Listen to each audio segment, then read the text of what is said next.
Welcome back, class. Today we are going to look at Chapter 2, Body Structure, Oncology, which is everything related to cancer, and laboratory testing. Let's start by looking at the organization of the human body. So we're organized into multiple different levels. We call them levels of organization. The lowest level is the atomic level, or the atoms, which make up individual pieces of matter. But the one above that, which is the one that we're going to start with, is the cellular level. Then we have the tissue level, the organ system level, and the organism level. So the organism would be the entire body. Cells are the basic units of all living things, and they are where all of the cellular respiration takes place, the exchange of oxygen and carbon dioxide, the exchange of nutrients, and often, actually always, where cancer begins. When you put multiple cell types together, you end up with a tissue. So a tissue is a group of similar cells performing a specific function. So examples would be epithelial tissue, muscle tissue, nervous tissue, etc. When you put two or more tissue types together, you end up with an organ. So organs are tissues working together to perform specific bodily functions, like the kidneys, which filter the blood and create urine, or the liver, or the heart. Those are all organs. When you put multiple organs together, that becomes an organ system, which does more complex functions. So we have the cardiovascular system, which is the heart and the blood vessels, the respiratory system, which is the lungs, as well as the trachea, the bronchi, the nose, the mouth, everything required to breathe, the urinary system, which is the kidneys, the ureters, the bladder, the urethra. So you see what we're getting at when we get to the system level. And then when we put all of the systems together, that's how we create the organism, which is the human body. Some of the tissues we have in our body are muscle tissue, which is specialized for contraction, and it produces movement of our body. Nervous tissue, which sends electrical signals throughout the body and is responsible for coordinating and controlling activities of the body, as well as sensing the external environment. Connective tissue connects and protects everything else in the body. So it connects, supports, encases other structures in the body. Epithelial tissue is the major covering tissue of the body. So it covers the entire external part of the body in our skin. The skin is epithelial tissue. And it also lines our internal cavities, our blood vessels, the inside of our organs. Everything is covered with epithelial tissue. Here we have a list of all of the different body systems or organ systems. So the integumentary system is the skin, hair, and nails. The respiratory system we already talked about, the system that allows for breathing. The urinary system starts with the kidneys, ends with the urethra. The reproductive system, we have both the male and female reproductive systems, which create life and allow for intercourse. The cardiovascular system, which moves blood throughout the body. The lymphatic or immune system, which helps us to fight infection. The digestive system, which helps us break down food and utilize the individual parts of the food for energy. The musculoskeletal system, which includes the muscular system that contracts and produces movement, as well as the skeletal system, which is what the muscular system pulls on. And the skeletal system is a giant calcium reserve, and it produces our blood cells. The nervous system, like we said, produces electrical impulses that get sent throughout the body, so we can issue motor commands and we can interpret sensory information. And last, the endocrine system, which is our system of hormones in the body that direct long-term functioning of most of our other systems. So there's a lot of systems that are all working together to keep our bodies functioning optimally at all times.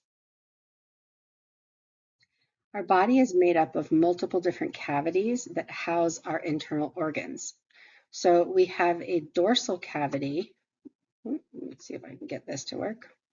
The dorsal cavity, which includes the cranial cavity that houses the brain and the spinal cavity that houses the spinal cord.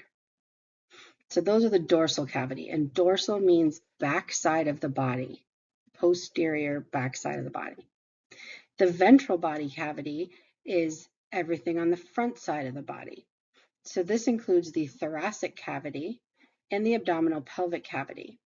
The abdominal pelvic cavity is also broken down into the abdominal cavity and the pelvic cavity. The thoracic cavity contains the two lungs on either side, which are in the pleural cavities. And then between the lungs in the center, we have the mediastinum, which contains the pericardial cavity, which contains the heart. So lots and lots of cavities. And these cavities are all lined with an epithelial tissue that creates a watery secretion that keeps our organs from binding to one another or binding to the other areas of our body. This is for those of you who do better with words versus pictures. So the dorsal cavity contains the cranial cavity and the spinal cavity. The ventral cavity contains the thoracic cavity and the abdominal pelvic cavity, which then contains the abdominal cavity and the pelvic cavity. Here are some examples of combining forms that we'll use with some of these body structures. So adeno or adeno means glandular or relating to the glands. Epithelio is epithelial tissue. Fibro means fiber or filament. Hemato is related to the blood. And sarco means flesh, is often used with muscle, except in the case of sarcoma, when then it means a malignant tumor. Here are some additional combining forms to be used with body structures, and you'll see these forms showing up throughout most of the chapters. So if we start to learn them now, it will make future learning much easier. Crypto means hidden. Leo means smooth, as in like smooth muscle. Necro is dead, like necrotizing fasciitis is death of connective tissue, which is a horrific disease, like a flesh-eating disease. Onco means tumor or mass, such as the term oncology. And rhabdo means rod-shaped or striated and is used in terms of muscle because skeletal muscle is striated or striped. Sometimes our tissues turn colors, so colors have their own combining forms. Cyano is the term for blue, like cyanosis is when you turn blue. Erythro means red, so an erythrocyte is a red blood cell. Leuco means white, so let's see. Leukopenia would be a decrease in white blood cells. Melano means black. Melanocytes are the cells that produce melanin, which is the protein that gives us the coloring of our skin. It's the pigment that determines our skin color. And xantho means yellow, and I cannot think of a word that uses xantho, but there is one. Okay, I looked it up because I knew there was a term, I just couldn't think of it. It is xanthelasma, which is a condition where you have little yellowish plaques that are slightly raised around the surface of the eyelid, the upper and lower eyelids. Xanthelasma. So lots of words that use these colors as descriptors. Some common prefixes that we will see in this chapter include dia, which means through, dis, which we saw in chapter 1, that means difficult, labored, or painful, hyper, which means an increase or like a lot of something, hypo, which means a decrease or lack of something, and pro, which means before or preceding. Some suffixes we'll learn this week include cyte, which relates to a cell, like an erythrocyte is a red blood cell. Logi, which is the study of something. So like biology is the study of bio, like life forms. Oma is a tumor, like a sarcoma is a malignant tumor. Opsy, which means an examination or inspection of something. And plasia, which is growth. So notice that we've learned some word roots and some suffixes that have similar meanings. And so it depends on the overall word that you're saying if you're going to use it as a word root or if you're going to use it as a suffix. So cell as a word root would be cyto. So like cytology would be the study of cells. But you can also use it as a suffix, cyte, where you're saying a cell of some sort. So an erythrocyte is a cell of red, a red blood cell.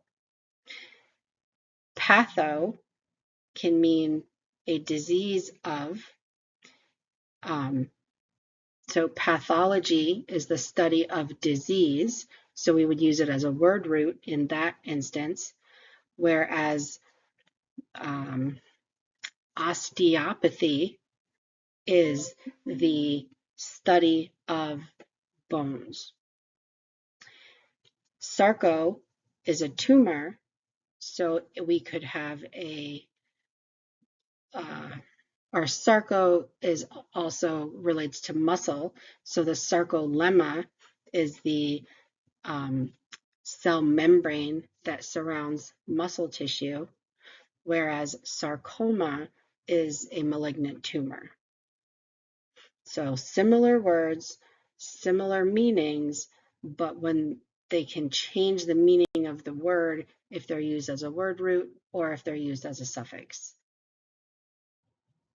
Let's look at some terms built from word parts. So dysplasia is, we know that plasia means growth and dys means painful, abnormal, or labored. So dysplasia means abnormal growth. Epithelial, the suffix al just means pertaining to. So epithelial means pertaining to the epithelium or epithelial tissue. Hypoplasia, again, plasia means growth. Hypo means lack of. So hypoplasia is decreased growth or growth that is not as much as one would expect. Leukocytosis. Osis can be a disease of. However, when it's used with a cell or a blood cell specifically, it means an increase in number. So leukocytosis is an increase in number of white blood cells. So when you have a high white blood cell count, that is called leukocytosis. Myopathy, pathy is a disease of. Myo means muscle, so a disease of the muscle. Some oncology terms that are built from word parts include carcinoma, which is a cancerous tumor, a malignant tumor. At the bottom, we see sarcoma again, which is a malignant tumor of connective tissue. The term sarcoma has been used since the time in ancient Greece when it was used to describe any fleshy tumor. But since the introduction of cellular pathology, the meaning has become malignant connective tissue tumor. That's for sarcoma. Often we add an extra word to the beginning, an extra word root to denote the type of tissue that is involved with sarcoma. So osteosarcoma is bony malignant tissue. Liposarcoma, as we see here, is a malignant tumor of fatty tissue. Metastasis, the plural is pronounced metastases, and it is abbreviated METS, and like METS, and that is pronounced as a word, METS. Metastasis is when cancer cells move from the original tumor site through the bloodstream and lodge in a distant site and create secondary tumors. Rhabdomyoma, so oma is a tumor of rhabdomyo, which is straight striated rod-shaped muscle, so that's skeletal muscle, so a tumor of skeletal muscle. Let's look at some terms that are not built from word parts. Unfortunately, these are terms that just need memorization because we can't break them down to determine what their meanings are. So benign is not malignant. So when you have a benign tumor, it is a tumor, which is just a swelling or mass that is not highly cancerous and unlikely to cause severe illness. Chemotherapy or chemo is a chemical therapy that is delivered to the body to try to kill cells that are rapidly dividing. Cancer cells divide very rapidly. Unfortunately, most chemotherapy also kills a lot of healthy cells, which is why people undergoing chemo can have all their hair fall out. There's all kinds of different things, stomach upset, nausea, vomiting, diarrhea, and all of that is from death of healthy cells. Malignant means it's rapidly growing and it's likely to spread and likely to cause more severe disease and potentially death. Palliative is care that is given when we know that a patient is not going to recover or improve from their current condition, so they're given care to make them comfortable until they pass.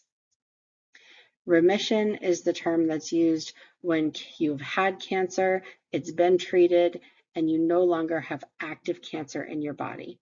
Instead of calling that cured, we often call it remission because cancer has a nasty way of coming back because it only takes one cell to divide and make more bad cells and more bad cells.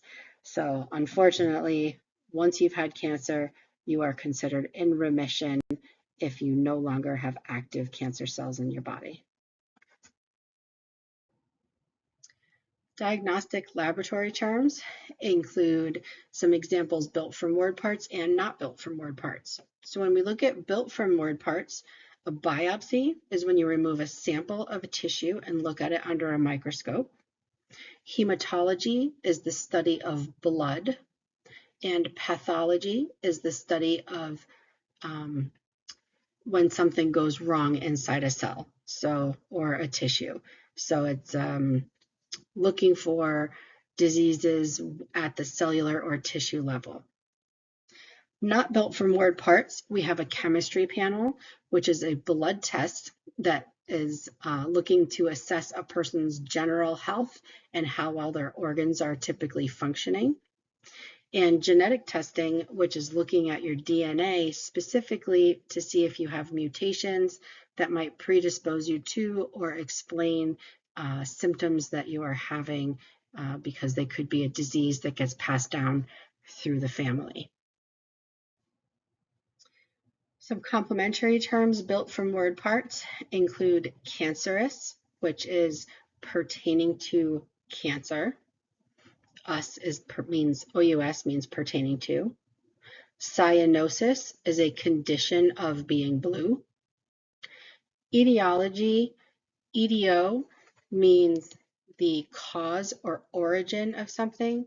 So the etiology is sort of studying the cause or origin. So we use the term etiology to say, how does somebody get a disease? How does a disease grow and manifest in the body? And then once we know how that happens, then we can figure out how to treat it. Iatrogenic means introduced by a physician. So an iatrogenic infection would be an infection that was acquired while in being in treatment with a physician, and this is unintentional. Prognosis is the term that describes how we expect somebody to recover from a condition. So if you have somebody who has a benign tumor, their prognosis would be excellent. The tumor could be removed and they could go on living their life as normal. If you have somebody who has metastatic malignant cancer that is stage 4, their prognosis is more likely guarded, which means that it's unlikely that they're going to make a full recovery. Some complementary terms not built from word parts include afebrile, which is lack of a fever, so when somebody does not have a fever. Exacerbation, which is when a condition gets worse. Inflammation, which is an accumulation of fluid and cells that fight an infection or a trauma. Morbidity is having a disease or a symptom of a disease or the overall amount of a disease within a population. So we often hear about morbidity and mortality. So the morbidity is how many people are likely to get a disease, and the mortality is how many of those people are likely to die of the disease. And a virus, which plural is viruses. Virus is a very small organism that infects the body and causes disease. So the coronavirus, the flu influenza virus, the AIDS virus, these are all microscopic organisms that infect the body and then replicate and cause disease. We have multiple words that require two different situations, one being a singular word and the other being a plural ending for the word. So a vertebra is a singular, whereas a vertebrae with the E is plural. The appendix becomes appendices. Fungus becomes fungi. Larynx becomes larynges. And therapy becomes therapies. Some abbreviations are BX for biopsy, DX for diagnosis, RBC for red blood cell, and XRT, which means radiation therapy. So XR like X-ray, T for therapy, radiation therapy. So as we learn these medical terms, we're going to want to learn A, how to pronounce them correctly, and B, how they are used in writing. So I'm just going to read these to you so that you can hear the way that I pronounce all of the terms, and then you can go back and look over them and see if you can make sense of everything that this is saying. So a 54-year-old woman presented to the office with a 3-week history of bloody diarrhea. She had been diagnosed with ulcerative colitis, sorry, there's a spelling error there, at age 25. She was referred for a colonoscopy. The examination revealed a suspicious lesion in the transverse colon. A biopsy was performed and a cytology specimen was obtained. The pathologist made a diagnosis of carcinoma of the colon. Advanced dysplasia and inflammation existed in the specimen. The patient underwent surgery and was found to have no evidence of metastasis. Her entire colon was removed due to high risk of developing a malignant lesion in the remaining colon. She made an uneventful recovery and was referred to an oncologist for consideration of chemotherapy. Her prognosis is generally positive. Radiation therapy and biological therapy were not indicated in this case. So I want you to go back over these. This is how we're going to be writing the case study that we're going to be doing later in the semester, where you will be creating a story using medical terms bolded within your story that you learned about in your research. So there was a lot going on in that chapter. I'm sorry this was almost a 30-minute lecture, but we are done now, and I will see you back next week for chapter 3.